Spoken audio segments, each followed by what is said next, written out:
اللہ اللہ اللہ اللہ اللہ اللہ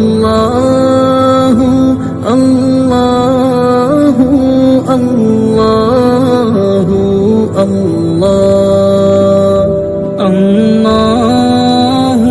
اللہ اللہ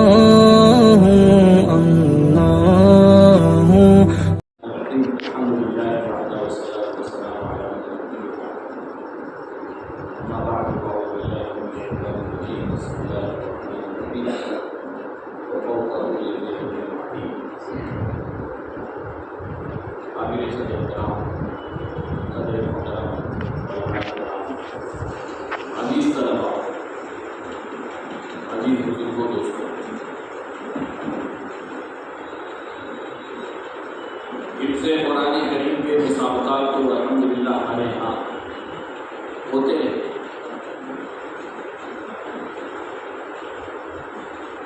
یہ الگ بات ہے، شہر کی مجموعی تعداد کے اعتبار سے یہ بھی ناکافی ہے۔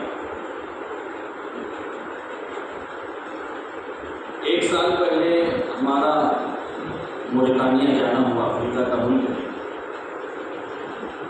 اس ملک میں ہم پہنچے تو پہلے سے اس کے بارے میں ہم نے سنا تھا کہ اس کو بلد القرآن کہا جاتا ہے۔ اس ملک کی خصوصیت قرآن سے ان کا خاص شغف اور تعلق ہے۔ وہاں جانے کے بعد پتہ چلا کہ ملک کی 70% آبادی حافظ قرآن ہے۔ ہم کو بڑی حیرت ہے، اور وہاں کے اکابر علماء سے ہم نے اس کی وجہ پوچھی، یہ اتنی بڑی چیز پر آپ نے کیسے قابو پایا؟ تو وہ کہنے لگے کہ نئے لوگوں کے لیے تو یہ چیز بہت متاثر کرنے والی ہوتی ہے، لیکن ہمیں اس پر بڑا افسوس ہے۔ ہم نے کہا کہ اس بات کا افسوس ہے؟ کہا افسوس اس بات کا ہے کہ پہلے یہ فیصد 100 میں سے 100 تھا، اب یہ گھٹ کر کے 70 تک پہنچ گیا۔ ایسے بھی علاقے دنیا میں، لیکن اس نوعیت کا مسابقہ حفظ احادیث اور درس نظامی، اس میں جو بنیاد ہے نحو و صرف اصول، یہ اپنی نوعیت کا میں سمجھتا ہوں ہمارے اپنے یہاں کا پہلا مسابقہ ہے، اور یہ ہونا چاہیے۔ حفظ احادیث کا اہتمام اتنا نہیں ہے جتنا ہونا چاہیے۔ حالانکہ متقدمین کے یہاں حفظ قرآن کو جس درجے کی اہمیت دی جاتی تھی، اسی درجے کا اہتمام حفظ احادیث کا ہو رہا ہے۔ آپ دیکھ لو متقدمین محدثین کے حالات اٹھا کر کے، امام بخاری رحمۃ اللہ علیہ کے متعلق ابن حجر نے حدیث الساری کی مقدمہ یعنی فتح الباری میں لکھا ہے کہ 55 میں 70,000 احادیث کے حافظ ہو گئے۔ تو بعد میں امام صاحب یہ کہا کرتے تھے کہ میں 1 لاکھ صحیح احادیث اور 2 لاکھ غیر صحیح احادیث کا اس کا بڑا اہتمام ہوتا تھا حفظ احادیث، اور فضیلت کتنی بڑی ہے۔ لوگ علماء سے، مشائخ سے دعا کی درخواست کرتے ہیں، لیکن حفظ احادیث کا اہتمام کرنے والوں کے حق میں امام الانبیاء دعا کریں، نصر اللہ من سمع مقالتی وحفظها ووعاها۔ اللہ رب العزت اس شخص کو تر و تازہ رکھے۔ یہ علماء اتنے حشاش بشاش رہتے ہیں، لوگ اس کی وجہ دریافت کرتے ہیں، ہے کچھ نہیں، لیکن کوئی ٹینشن نہیں ہے، کوئی یعنی فکر نہیں ہے، مطمئن ہے، حشاش بشاش ہے۔ اس کی ایک بہت بڑی بنیاد یہ ہے اللہ کے نبی صلی اللہ علیہ وسلم کی دعا ہے، اللہ اللہ رب العزت ایسوں کو سرسبز و شاداب رکھے. معمولی فضیلت نہیں، اس کا اہتمام ہونا چاہیے. اسی کے ساتھ ساتھ ایک درخواست ہماری اپنی یہ بھی ہے، ماشاء اللہ تحریری امتحانات کے ذریعے سے تو گزشتہ کئی سالوں سے ہم اس ادارے سے تعلق رکھتے ہیں. تحریری امتحان لینے کا بھی موقع ملا، تحریری امتحان کا بھی موقع ملا، کسی نہ کسی درجے میں. ادارے کا معیار اللہ کا فضل ہے، ہمارے سامنے ہے. اس بنیاد پر یہ درخواست آپ کے سامنے رکھ رہے ہیں کہ ہمارے طلبہ عزیز اس بات کی بھی فکر کریں کہ کم از کم ہر فن کی ایک کتاب، ایک متن ابھی سے ہم حفظ کرنے کی مشق. اگر آپ چاہتے ہو کہ وہ فن آپ کی گرفت میں آئے، نحو پر آپ کی گرفت ہو جائے، صرف پر آپ کی گرفت ہو، اصول فقہ پر آپ کی گرفت ہو، بلاغت ہے، علم بدیع ہے، علم معانی ہے، فقہ ہے، اصول حدیث ہے، ان سارے فنون پر اگر آپ اپنی گرفت بنانا چاہتے ہیں تو اس کا ایک بنیادی طریقہ جو ہمارے استاد محترم مفتی سعید صاحب رحمۃ اللہ علیہ فرمایا کرتے تھے کہ اگر آپ اس فن کی کسی ایک کتاب کو حفظ زبانی یاد کر لیتے ہو تو وہ فن مجموعی اعتبار سے آپ کی گرفت ہے. اور اسی بنیاد پر ہمارے مشائخ نے درس نظامی میں ایک نہ ایک کتاب ایسی رکھی ہے جس کا مطلب اتنا مختصر ہے کہ آپ آسانی سے حفظ کر سکتے. جیسے نحو میں سب سے مختصر متن قافیہ کا ہے، سب سے مختصر متن قافیہ. مفتی سعید صاحب رحمۃ اللہ علیہ فرماتے تھے جس زمانے میں میں مظاہر روم میں پڑھ رہا تھا، ہمارے استاد تھے مولانا صدیق احمد صاحب، جموں کے تھے. ان کو مظاہر میں امام النحو کہا جاتا تھا. ان کا معمول تھا روزانہ سونے سے پہلے مکمل قافیہ زبانی پڑھ کر کے سوتے. وہ کہتے تھے 1 گھنٹے میں پڑھ لیتا ہوں. تو نحو میں قافیہ ہے، صرف میں فصول اکبری ہے، مختصر ہے.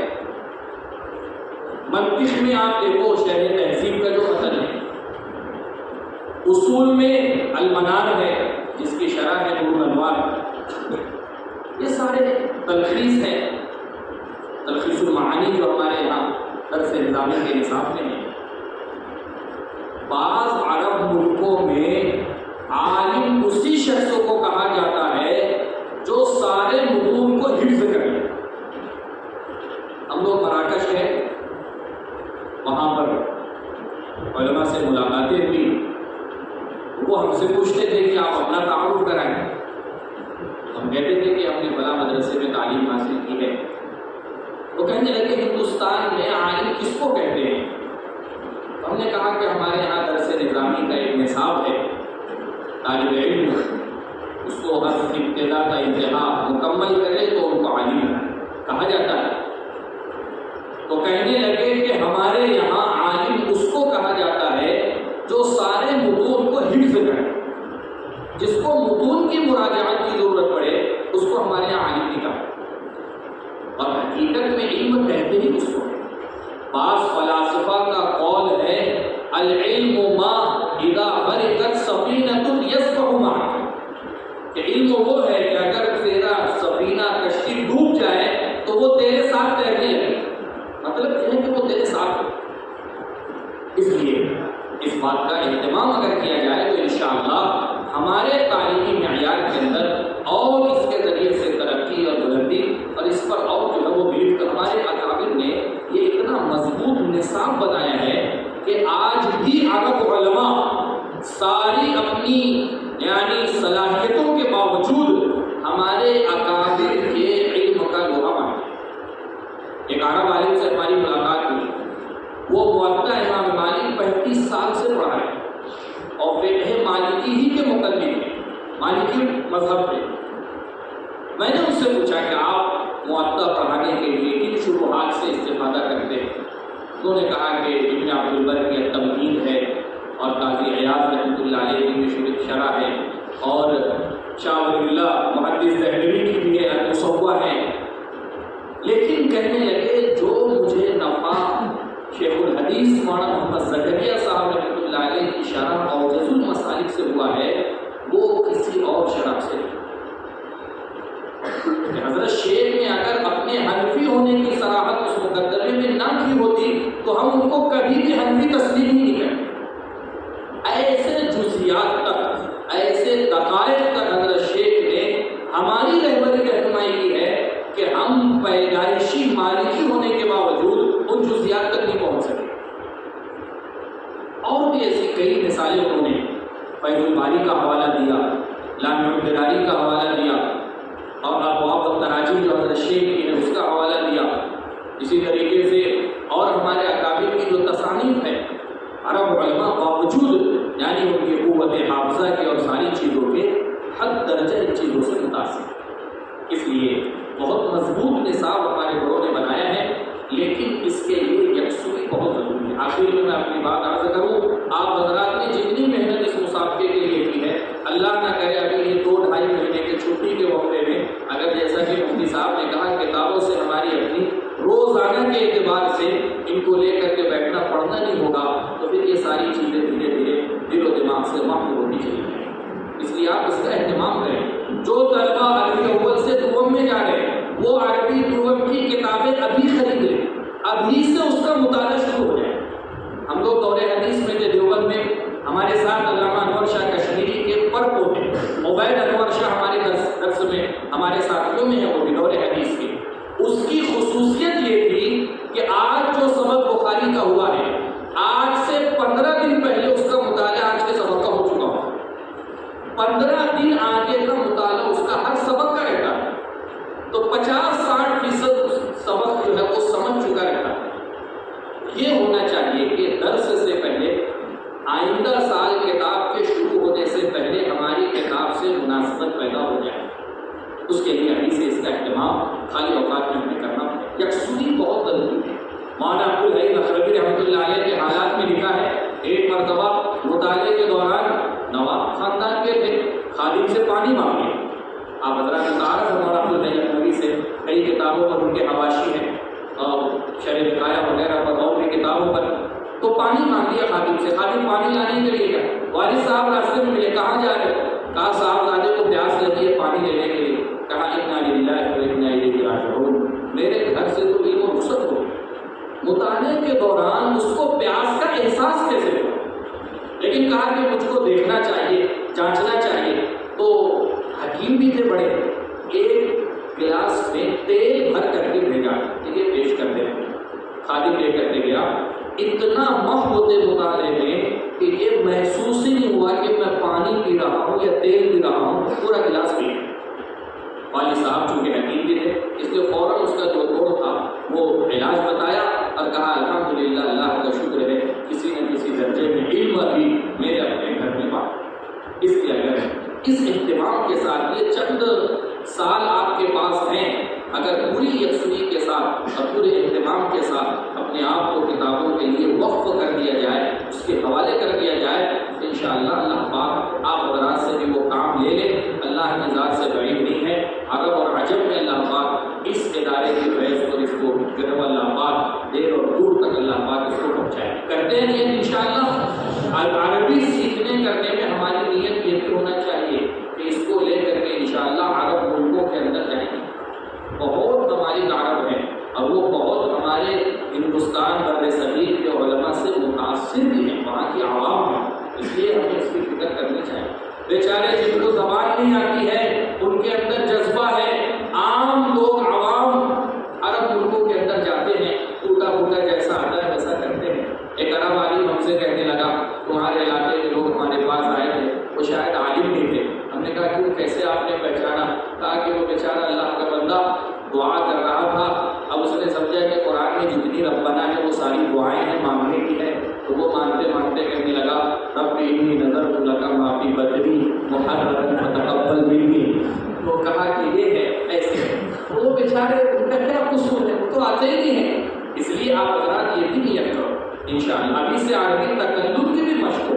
ہم آپس میں مفتی شفیع صاحب فرماتے تھے، میں نے طالب علمی کے زمانے میں اپنے ایک ساتھی سے شرط لگائی کہ ہم آپس میں بات سوائے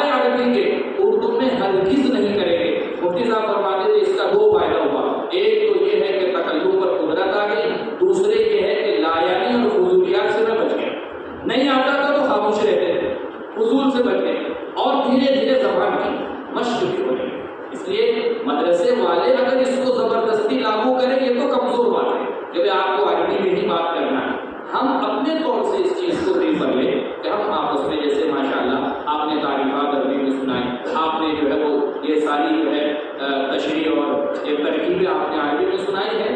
اب ماشاءاللہ آپ اس کی بھی مشق کریں, تھوڑے دن آپ محنت کریں گے انشاءاللہ زبان پر اللہ پاک آپ کو قدرت دے گی. اللہ پاک عمل کی توفیق عطا فرمائے. طلباء بھی قابل مبارکباد ہے, اساتذہ بھی, ناظرین مدرسہ بھی, اللہ پاک بے انتہا ترقیات سے نوازے, نظر بد سے اللہ پاک محفوظ فرمائے. وآخر دعوانا الحمدللہ.